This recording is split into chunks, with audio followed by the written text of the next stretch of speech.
I was going to go ahead and wait about a couple or even a few days to discuss this specific topic. I wanted more time to sink my teeth into the game, explore it a little bit more, and come to a final conclusion on the overall title. For those who don't know, the playtest servers don't even stay open that long. I think the playtest server was only open for about like 3 to 4 hours, and then they shut it down for maintenance, and then they're going to open it up later on. So I didn't even get that much playtime. I actually went ahead and cut the Halo Infinite stuff, and we played Need for Speed Heat on stream for the majority of the rest of the stream. So if you guys do want to catch any of my streams and you want to play with me in Need for Speed Heat, since it is cross-play, across everything, Xbox, PlayStation, and PC, if you ever want to squad up or even play Halo Infinite with me as well, make sure you guys tune into my live streams over on Twitch. Link to that stuff is down in the description. We live stream every single day. But as I was saying, I was going to give this game a little bit more time, but I truly can't contain my excitement. Now, I know I'm going to be doing a little bit more in-depth topics of Halo Infinite, but right here, right now, I just have to say, this is probably my favorite Halo experience I have ever laid my hands on. Now, I do want to go ahead and tell you guys, so you know ahead of time, that I am a hardcore Call of Duty fan.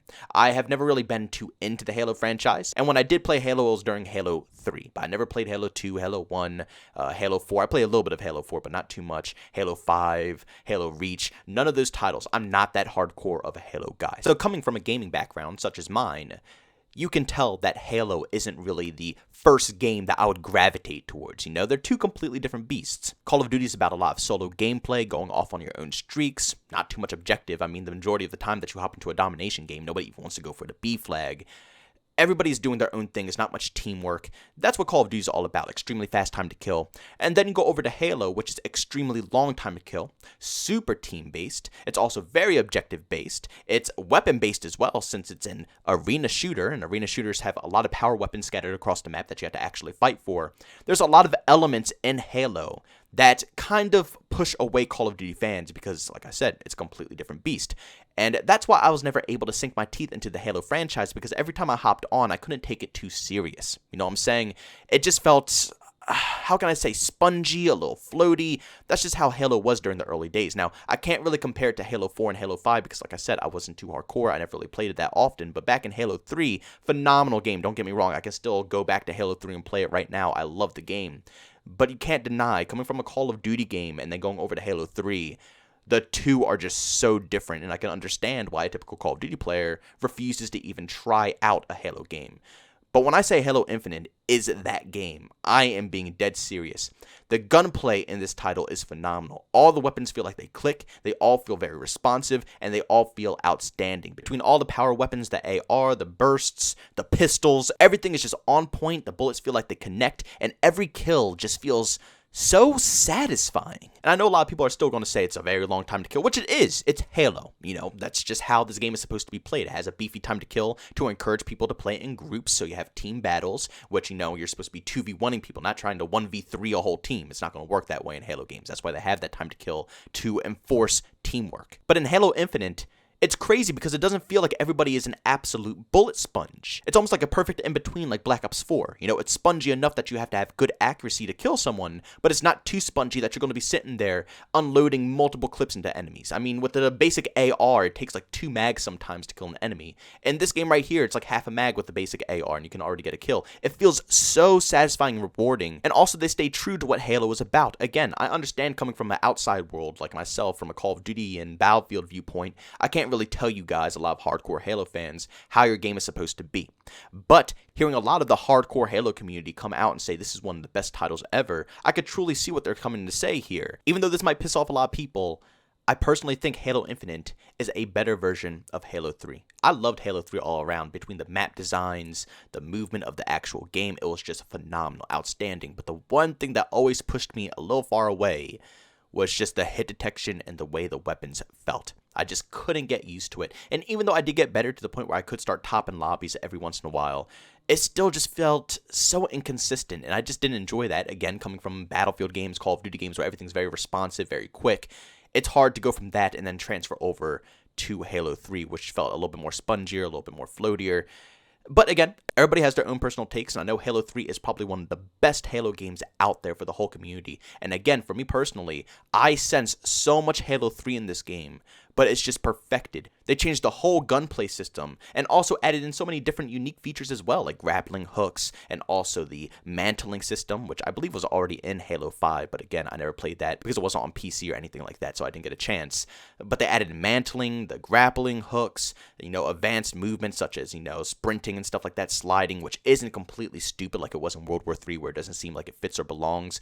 They added a nice flow to it. They polished around it. They didn't just add in sliding and say, here you go. No, they added in sliding in a Halo way. You could tell that was meant and built around Halo. It wasn't copied or mimicked from the Modern Warfare series or the Battlefield franchise. No, they made it specifically for Halo. They innovated on so many different things while keeping the core feeling of Halo intact to this game. And I have to say, that's probably one of the most impressive things I've ever seen in my whole life. Do you know how hard it is to design a game around your core audience while still being able to branch out and bring in new people to your franchise from different games? It's nearly impossible. The way that Call of Duty does is because they completely switch up their titles and then their core fans absolutely hate it. Battlefield did the same thing. They tried to completely change their core features. The community absolutely hated it.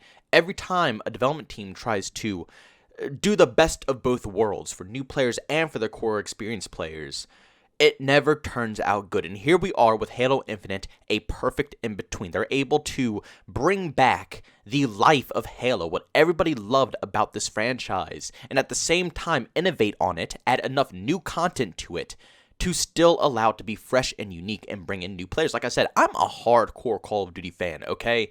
I was not expecting to dig this deep into Halo Infinite. I'm going to be honest with you guys. I was going to play it a few times, maybe I was going to cover it a little bit on the channel, just to have a little variety, obviously, over here. So it's not just Call of Duty this and Call of Duty that. I like having a little bit more variety on this channel. But when I started to play this game, I can see myself completely getting hooked and sinking more and more time into this specific title.